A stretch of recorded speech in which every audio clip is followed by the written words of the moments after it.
Hello YouTube and welcome to this Explain 10 video. Over the past few weeks I've been receiving a lot of questions regarding SkyMaxPro version 3 and whether it's worth the money or not, and does it offer advantages over SkyMaxPro version 2. Now of course SkyMax Pro version 3 does offer a lot more than version 2 in my opinion. But before I answer the question whether it's worth it or not, I'm going to show you the different features, the settings, and then we will answer the question whether it's worth it or not. We are situated currently at Stewart Airport, British Columbia, Canada. ICAO code Charlie Zulu Sierra Tango. And this scenery package, this is a payware scenery package, and in my opinion it's one of the best ever created for Explain 10. If you don't have this package, for sure go and grab it from the org store. We are in the Airfoils Lab Cessna 172 and we're going to be using this aircraft for our test today.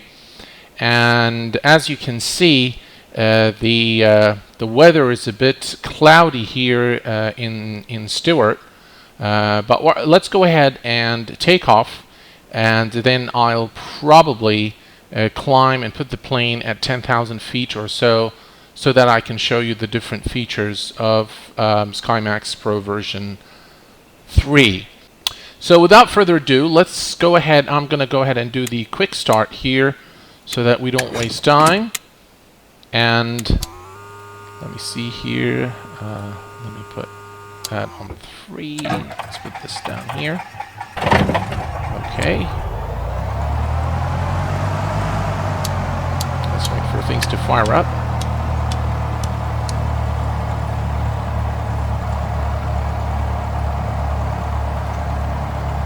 Okay, flaps for takeoff.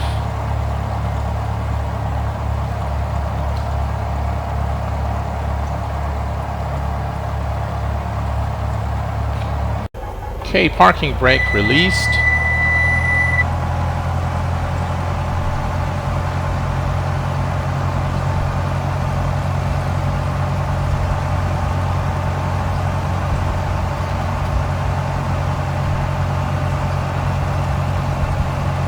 I think we have enough runway to take off, so there's no need to go all the way to beginning of the runway, so this is good enough. Let's do full power.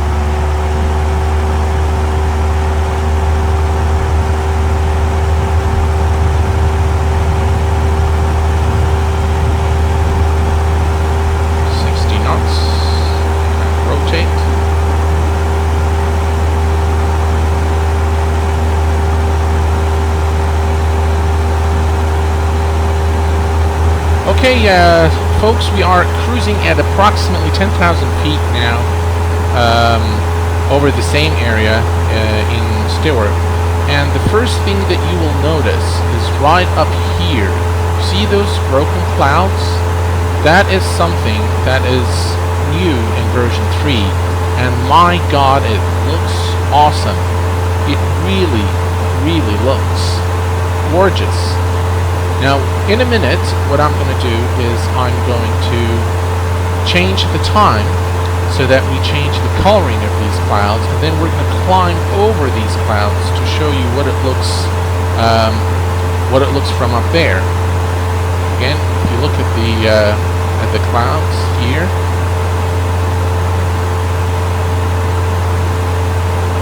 awesome. This is the external view. Look at that. That is just absolutely gorgeous. It looks so real, and it immerses you in the experience, of the flying experience. It just looks really nice. Look at that. Look at that. Frames still, pretty good. Okay, folks, we are at approximately 20,000 feet. Now, I'm not sure this aircraft can go that high, but But what I wanted to show you is basically how these clouds look like from above. We've seen them from down below. Look at the look at the broken cloud right here and how that looks. Look at the coloring of the clouds, which really creates a very convincing look. Just imagine you're flying over 35,000 feet with one of the jetliners, and you see this view from way up there. Look at how the coloring here is just really nice and very, very convincing. There you go. Look at that. There, let's make me yeah. Look at that. Look at the broken clouds here. This is really something that I've always wished for, and I've never seen it in any other simulator. Very nice, very convincing, and easy on the frames. Okay. All right. So let's go ahead and let me show you some of the. Let me show you my settings for SkyMaxPro version 3 and some of the new features. The very first thing that you'll notice is that it will give you the actual VRAM and RAM being used or available. Yes, it is the available RAM and VRAM. And this is coming directly from the drivers. So this is not an approximation, this is the actual. So it says these settings may affect memory and performance. You have 7,856 MB of video and about 25 gig of system RAM free. And you can play with these sliders to get the optimal performance for your system. Now, for me, I've left the cloud details at the default.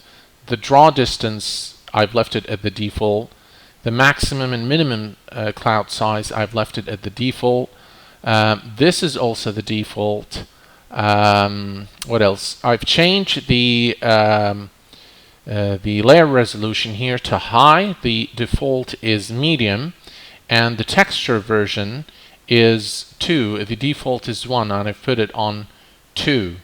Enable cloud reflections is off, and this is something new. Now this is the Stratus Overcast representation is a lot of fun to play with. So this here, what you see here, is the broken stratiform, and if we say solid and we say apply, look at that. Again, it's very nice, it's very convincing, and it's awesome. Look at the coloring of the clouds. Let me yeah, it's not all right. But as you can see, this is also nice, this is also convincing, and it just really, it's going to boil down to a matter of preference of what you really like to see. But this is nice, and then you can of course change it to sparse particles. There you go. And now this is the kind of the more casual, the casual look, basically.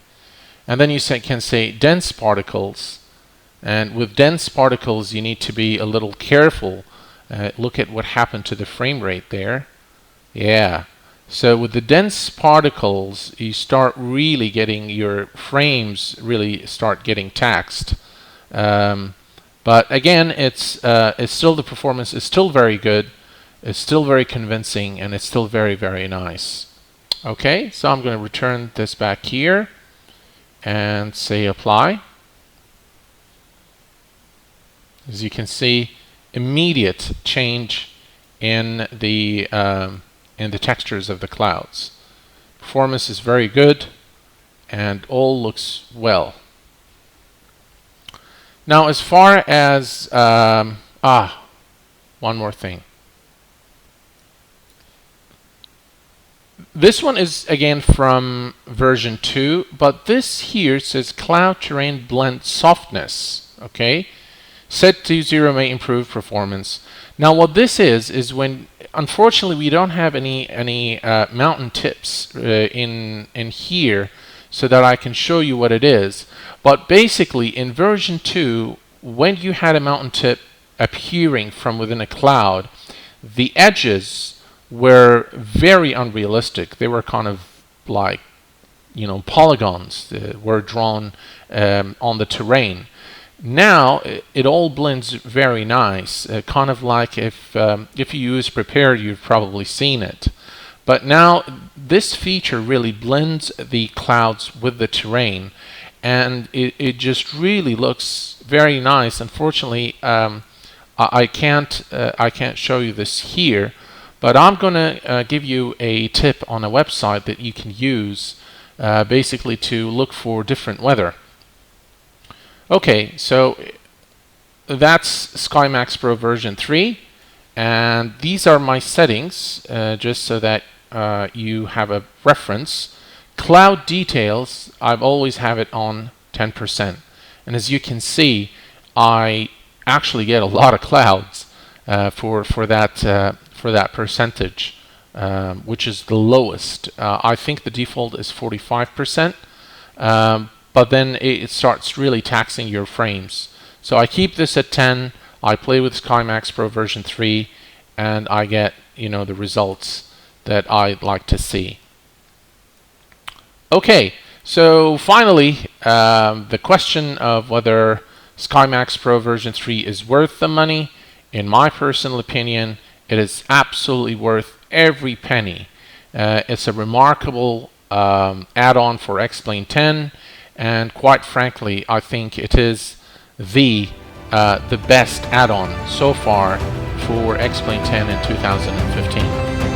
Folks, I hope that you've enjoyed this video as much as I enjoyed making it for you. Until next time, please take care of yourselves and each other. Bye-bye for now.